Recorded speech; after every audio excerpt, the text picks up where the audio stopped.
तिरंगे का एक नियत अनुपात है, उससे अगर गलत बनाएंगे तो आपको आपके ऊपर तो केस हो सकता है। आप अगर राष्ट्रगान का, राष्ट्रगीत का, राष्ट्रीय प्रतीक चिन्ह का और तिरंगे का अपमान करेंगे, गलत करेंगे उसके साथ, तो आपके ऊपर तो मुकदमा हो जाएगा। जो मुकदमा करने वाले लोग हैं आज वही उसके साथ गलत कर रहे हैं। एक ऐसा विरोधाभास का दौर है कि आपने एक ऐसा प्रतीक बना दिया जिसमें उसका भाव ही बदल गया। अब तर्क क्या दिया जा रहा है कि छोटी छोटी आकृतियां बनी थी, हमने जो कि कई मीटर की बना दी, शायद 70, 75, 76 मीटर की। अब वो बड़ी मूर्ति इसलिए दांत दिख रहे हैं, इसलिए आकृति वैसी नजर आ रही है नहीं, वो हूबहू वही है। सरदार पटेल तो 5, 5.5 फुट के रहे होंगे, उनकी मूर्ति तुमने इतनी ऊंची बनाई, चेहरे का भाव बदल गया क्या? वहां के सरदार पटेल क्या गुस्से में देख रहे हैं क्या?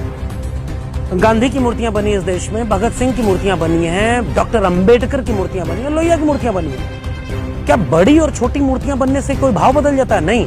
एक कुशल कारीगर वही माना जाता है जो उस भाव को रेखाओं में दर्ज करता है। मैं साहित्य का विद्यार्थी हूं, मुझे पता है कि भाषा में आप अपनी संवेदनाओं को जब पिरोते हैं। पे भी अशोक स्तंभ के साथ छेड़खानी कर दिया नरेंद्र मोदी साहब ने, बदल दिया सब कुछ। देखिए, अशोक स्तंभ पर बहस तो हो रही है और अच्छी बहस हो रही है। मैं तो अभी इस बात से खुश हो लेता हूं कि अभी भी इस देश में बहस हो ले रही है। अभी भी इस देश में आप सरकार के खिलाफ अगर बोल रहे हैं तो उसका एक मौका है, आप आलोचना कर पा रहे हैं। पता नहीं कितने दिन तक ये भी बचा रहेगा। दूसरी बात ये कि जो आलोचना हो रही है वो किस बात पर हो रही है कि एक तो ऐसे वक्त में एक सेंट्रल विस्टा प्रोजेक्ट चल रहा है जिसमें करोड़ों रुपए खर्च करके नई संसद, नया प्रधानमंत्री का आवास, कार्यालय, ये सब कुछ बनाया जाएगा। मुझे डॉक्टर लोहिया याद आते हैं। डॉक्टर लोहिया ने एक बार नेहरू को संसद में आलोचना करते हुए कहा था कि जिस देश में इतनी गरीबी और भुखमरी हो, उस देश के प्रधानमंत्री के ऊपर एक दिन में 25,000 रुपए खर्च हो रहे हैं। इस देश के गरीब और अमीर के बीच 1 और 10 से ज्यादा का फासला नहीं होना चाहिए।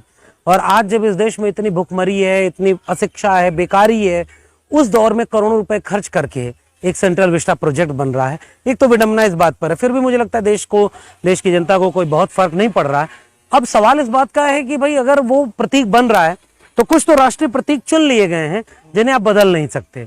उनमें से है तथागत बुद्ध की विरासत से जुड़ा हुआ अशोक स्तंभ। उस अशोक स्तंभ में जो शेर है वो विराटता का प्रतीक है, ताकत का प्रतीक है।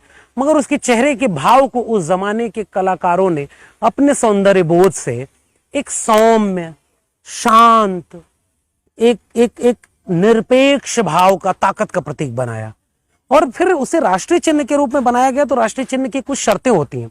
उन शर्तों में फिर यह तय किया गया कि भाई जैसे तिरंगे का एक नियत अनुपात है, उससे अगर गलत बनाएंगे तो आपको आपके ऊपर तो केस हो सकता है।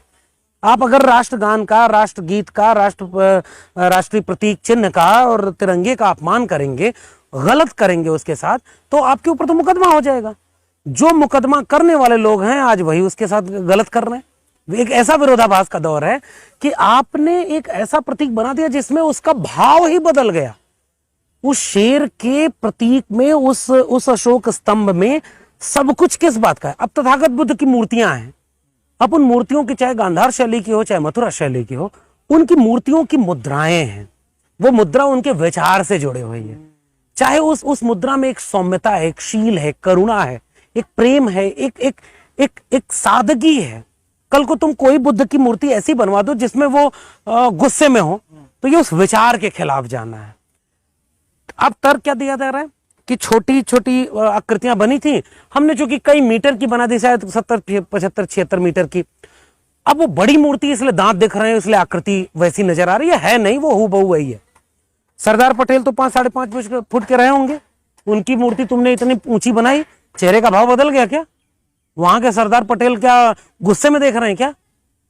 गांधी की मूर्तियां बनी इस देश में, भगत सिंह की मूर्तियां बनी हैं, डॉक्टर अंबेडकर की मूर्तियां बनी है, लोहिया की मूर्तियां बनी है। क्या बड़ी और छोटी मूर्तियां बनने से कोई भाव बदल जाता है? नहीं। एक कुशल कारीगर वही माना जाता है जो उस भाव को रेखाओं में दर्ज करता है। मैं साहित्य का विद्यार्थी हूं, मुझे पता है कि भाषा में आप अपनी संवेदनाओं को जब पिरोते हैं तब एक कविता बनती है। आप उस कविता के भाव को मार करके शब्दों को हूबहू नहीं रख सकते। इसी तरह से शेर के उस भाव को मारा जा रहा है और फिर स्थापित किसको किया जा रहा है? हिंसा को, उत्तेजना को। राम कल को सौम्यता के प्रतीक थे, पता नहीं राम की पहली फोटो कब बनी, मुझे तो यही नहीं पता। हमने जहां तक इतिहास पढ़ा है वो मुगल काल के आसपास तो चित्र बनने शुरू हुए, व्यवस्थित तौर पर मिलते हैं। अंग्रेजों के समय कुछ और चित्र बने, राजा रवि वर्मा का इतिहास मिलता है। फिर उसके बाद तुलसीकृत रामायण के बाद जो है अखंड रामायण का पाठ, और टीवी जब आई तो रामचरितमानस। फिर भी राम की पूरे देश में जहां भी, एक तो राम के मंदिर नहीं है, 2-4 मंदिर होंगे, उनमें राम सौम्य है, उनके चेहरे का भाव शांत है, हनुमान उनके चरणों में बैठे शांत हैं। लेकिन विश्व हिंदू परिषद ने जब इन दोनों को पकड़ा तो राम गुस्से में है, हनुमान गुस्से में है। वो गुस्सा किसके ऊपर है? कमजोर के ऊपर है। वो गुस्सा किसके ऊपर है? नफरत करने के लिए है, और उसका फायदा सियासत करने वाले लोगों को मिला। मुझे उस पूरी कड़ी में अशोक स्तंभ और राष्ट्रीय प्रतीक से हुई छेड़खानी नजर आती है, जो शायद नफरत को और वैधता प्रदान करने के लिए, हिंसा को और आवेशित करने के लिए ऐसा किया गया। ये कह रहे हैं कि ये शुरुआती दौर है, जब पार्लियामेंट बनेगा, न्यू पार्लियामेंट, तो बहुत कुछ चेंजेज होंगे। हो सकता है कि उसमें आरएसएस से, हेडगवार से रिलेटेड भी कोई तस्वीरें आ जाएं। देखिए सर, लगाया जाए, मैं कह रहा हूं अब तस्वीरों की चिंता हम क्या करें दोस्त। सवाल इस बात का है कि आरएसएस की तस्वीरें हो ना हो, मेरी चिंता ये नहीं होगी, क्योंकि मुझे ये लग रहा है कि गोडसे, गोलवलकर, हेडगवार के विचारों को इस देश में बड़ी तेजी से फैलाया जा रहा है। फूले, अंबेडकर, पेरियार के विचारों के खिलाफ ये गोडसे, गोलवलकर, हेडगवार के विचारों की जंग है। इस जंग में जिनको सत्ता हुकूमत मिली हुई है वो अपने विचारों को स्थापित कर रहे हैं।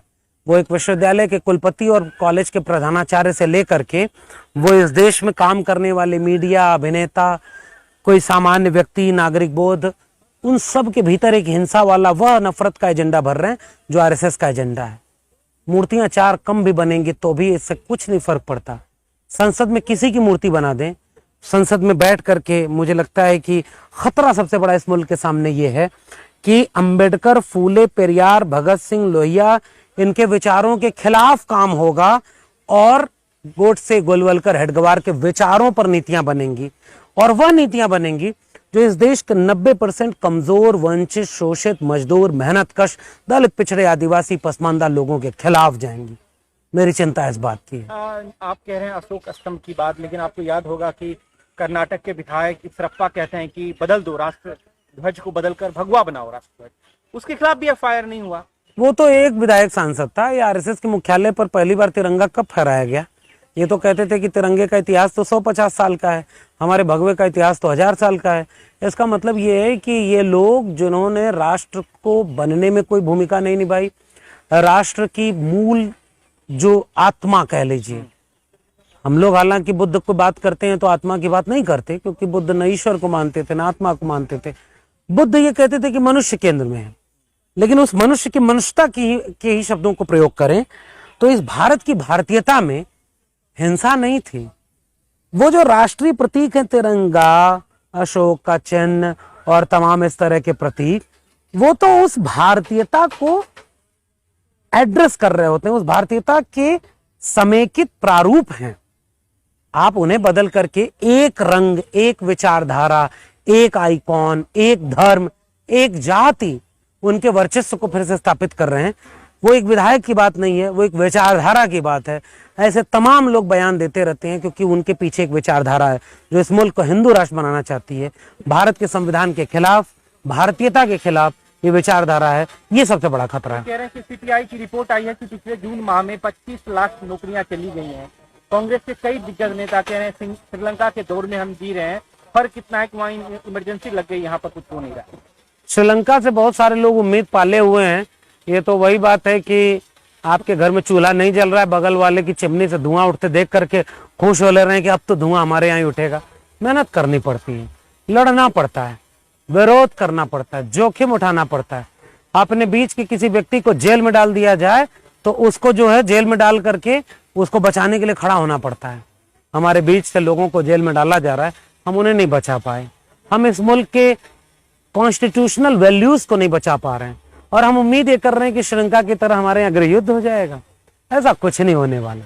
हो जाए तो ये अच्छी बात है, हो जाए तो अच्छी बात। मैं तो कह रहा हूं, मैं तो कमजोर, वंचित, शोषित लोगों के पक्ष में खड़ा होता हूं।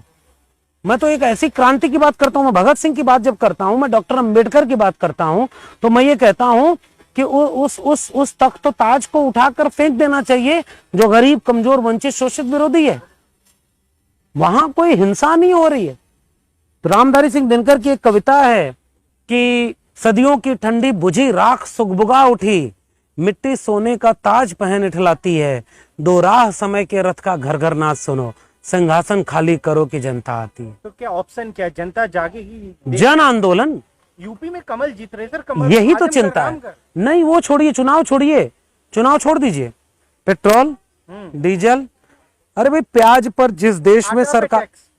प्याज पर जिस देश में सरकारें गिरती हों उस देश में 1100 से ज्यादा हो गया एलपीजी, 100 रुपए से ज्यादा पेट्रोल डीजल, आटा, केरोसिन तेल, मिट्टी का तेल, खाने वाला तेल, बेरोजगारी 50 साल में सबसे ज्यादा, रुपया 80 पे गिर गया। और ये जो है शिक्षा बिक गई, नई शिक्षा नीति में स्कूल कॉलेज नए खुलने चाहिए तो बंद हो रहे हैं। देश में कहीं कोई हलचल, कोई बेचैनी है नहीं, क्योंकि नए नए काम मिल गए। 800 साल का बदला लेना है, मस्जिद के नीचे से मंदिर खोजना है, धर्म खतरे में है। क्या है इस देश में? पुलर भी मोदी के फेवर में उतर आए हैं वो। मैं एक बात फिर से कह रहा हूं, यही दोनों तरफ से मेरा सवाल है। जनता को अगर इसमें खुशी मिल रही है तो मुझे पता नहीं कि इस जनता को कैसे तैयार किया गया 75 साल में। जनता के नागरिक बोध को नहीं तैयार कर पाया है कि तुम्हारी जेब को लूट लिया और उधर तुम्हारी तरफ दूसरी तरफ दिखा रहे हैं कि वो देखो फूल खिला हुआ है कमल का। तो वो उसके विवेक को हमने मारा है ना।